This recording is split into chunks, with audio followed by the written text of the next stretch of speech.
E aí, já assistiu esse grande lançamento da semana aqui na Netflix, O Céu da Meia-Noite? Se não, vem comigo depois da vinheta.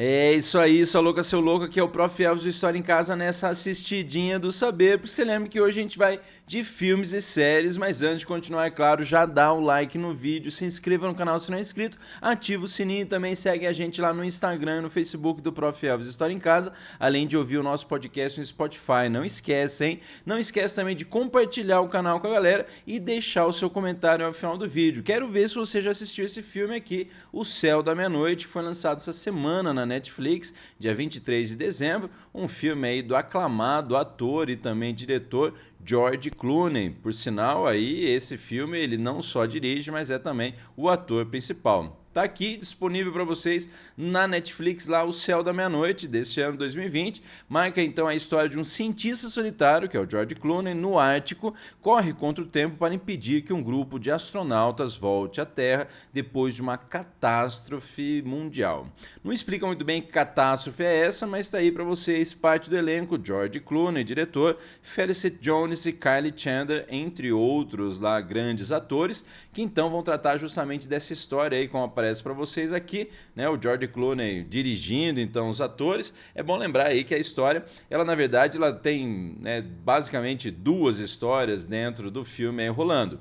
Uma delas é essa história então do cientista, né, que ele tem que abandonar lá uma estação que ele está, né, de observação, né, climática, se eu não me engano, lá, e ir para uma outra estação lá próximo que ele tem que enfrentar aí as intempéries do frio, os lobos, enquanto ele justamente tenta salvar aí uma menininha, né, que acabou ficando para trás, porque rola lá um processo de que, né, a população da Terra está basicamente sendo morta, não explica muito bem o que está acontecendo, mas aí vem essa história de que a população que já conseguiu então fugir da Terra, né, ele então acaba ficando para trás, explica lá por que ele fica para trás, e tem história de que uma das missões espaciais que foram enviadas para descobrir planetas habitáveis está voltando para a Terra e não sabe que está ocorrendo essa catástrofe nuclear. Então vai a corrida contra o tempo do cientista aqui e da menininha para tentarem avisar então essa missão espacial que, é melhor vocês não voltarem para cá porque a situação aqui tá horrível,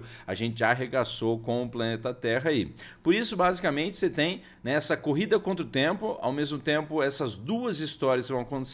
Tem hora que você está assistindo o filme, está focado aqui nos dois lá, lutando contra o frio, contra os lobos, para chegar lá na estação e comunicar então através de uma, né, de uma antena mais potente, então, para eles consigam, né, transmitir lá para a estação, né, espacial, na missão espacial, de que é melhor eles não voltarem para a Terra. Então tem essa história rolando e tem outra história justamente associada à luta do pessoal lá dessa missão espacial, dessa nave então espacial que está voltando aí, nave espacial, né, dessa missão espacial que está voltando para a Terra, e justamente eles nem fazem a mínima ideia do que está acontecendo. Eles sabem que eles estão com problema de comunicações, que ninguém está conseguindo aí responder, né, os chamados deles, as ligações deles, mas na verdade aí eles conseguem em um determinado momento, como vocês vão ver lá, meio que ter uma noção do que está acontecendo na Terra. E aí fica essa coisa, e aí, a gente volta ou não? Então é um filme bem tenso, assim, bem interessante. É claro que, como falei, não explica muita coisa sobre o que está acontecendo ali na Terra, se foi uma bomba nuclear,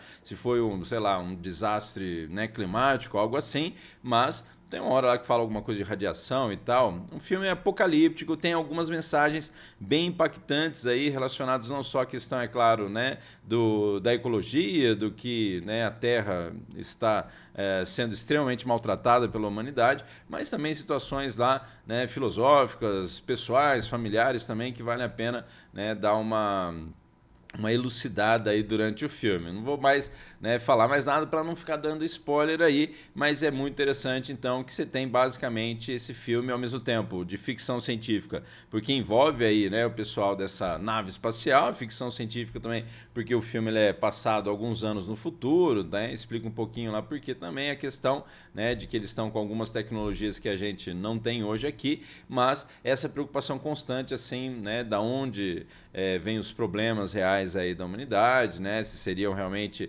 da Terra mesmo, ou seriam da própria humanidade. Então tem essa discussão aí também, bem interessante, que aparece lá no filme. Como falei, se você aí curte espaço, ao mesmo tempo tem um filme aí, né, a parte que ele é passado no espaço, que tem a ver também lá com essa necessidade deles conseguirem chegar na Terra vivos, que também é uma outra tensão básica lá, e essa questão também da luta lá pela sobrevivência do cientista. Então vale muito a pena aí para você. Se você viu aí esse lançamento, sabe o que eu tô falando. Se não viu ainda, procura assistir. É um dos filmes que estão mais bombando aí na Netflix. E também muito bombando na Netflix é uma série nova que eu comecei a assistir, não terminei ainda, mas já indico que é uma série de terror aí muito interessante, chamada Sweet Home. É coreana, por sinal, eu acho que é baseada lá numa história em quadrinhos virtual que foi lançada. Até eu não lembro se para os coreanos é manhwa e não mangá como nos japoneses, né? Mas no caso de uma história em quadrinhos, essa aqui que foi uma história em quadrinhos online que, né, narra lá a história também do mundo apocalíptico, né? Aí é outra questão, mas essa história aí de uma galera que basicamente vê o mundo se transformar, né, de um dia para o outro aí, e também levando a transformação de seres humanos, né? Os seres humanos aí, basicamente, eles são transformados em monstros. Alguns, né, desenvolvem uma determinada qualidade lá, uma característica. Tem um que fica super forte, que vai aparecer para vocês, tem outro um olho e tal. E essa relação, então, aí desses, né, monstros, desses seres humanos aí, que na verdade são modificados, também não explica muito bem porquê, apesar que tem uma hora que explica lá o negócio, né, o que teria sido então a causa aí dessa mutação, né, do ser humano. E é bem interessante também as referências que você tem ao longo aí da série, né? Se eu não me engano, são 10 aí episódios, né? Os episódios são meio longos aí, 40, 50 minutos, que hoje em dia né, você vai assistir uma série, basicamente cada episódio é como se fosse um filme, né? De duração assim. Mas é bem interessante, bem legal. Os efeitos especiais às vezes pecam um pouco pela simplicidade, mas a tensão que o filme traz é muito interessante. Essa coisa aí de, né, monstros.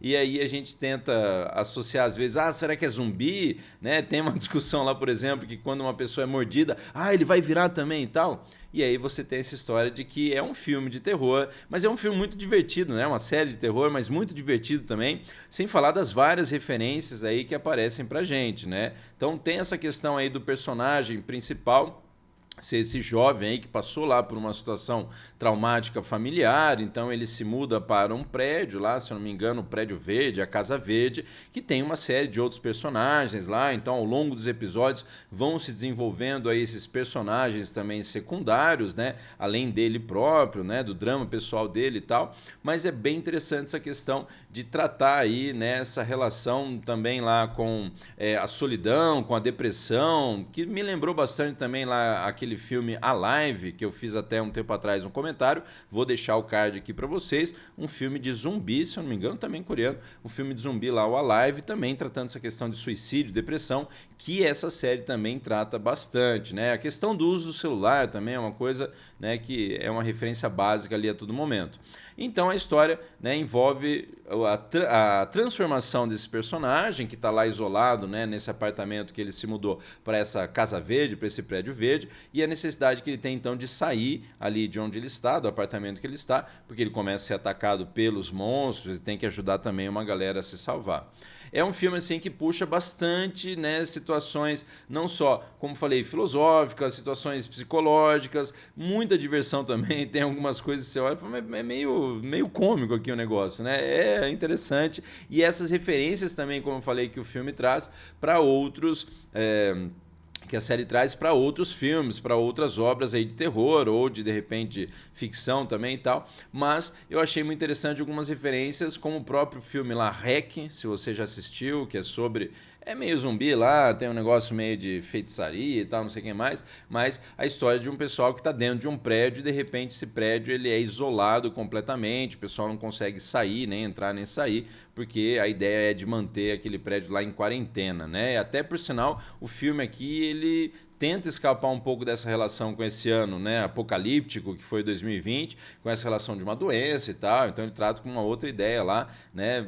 Dá uma olhada que vale a pena aí. Mas essa referência também de outros filmes, vi muita referência lá com Stephen King, o próprio Nevoeiro também, né, ou A Névoa lá, The Mist, que é um filme lá baseado na obra do Stephen King, que narra aquela história de uma galera dentro do supermercado tentando aí se defender de monstros, seres alienígenas ou de outra dimensão, e sempre aquela questão, né, de que os personagens, você tem lá aquele que de repente é, sei lá, o louco religioso que veio como um apocalíptico, você tem aquele outro que quer ser o líder e que não aceita a liderança do outro, e sempre tá essa, né, essa fogueira das vaidades aí entre os participantes. E por sinal, essa galera aqui dos moradores lá tem também todos os seus dramas e tal, mas tem seus pontos bem engraçados aí quando você assiste. Mas peraí, é isso mesmo que tá rolando?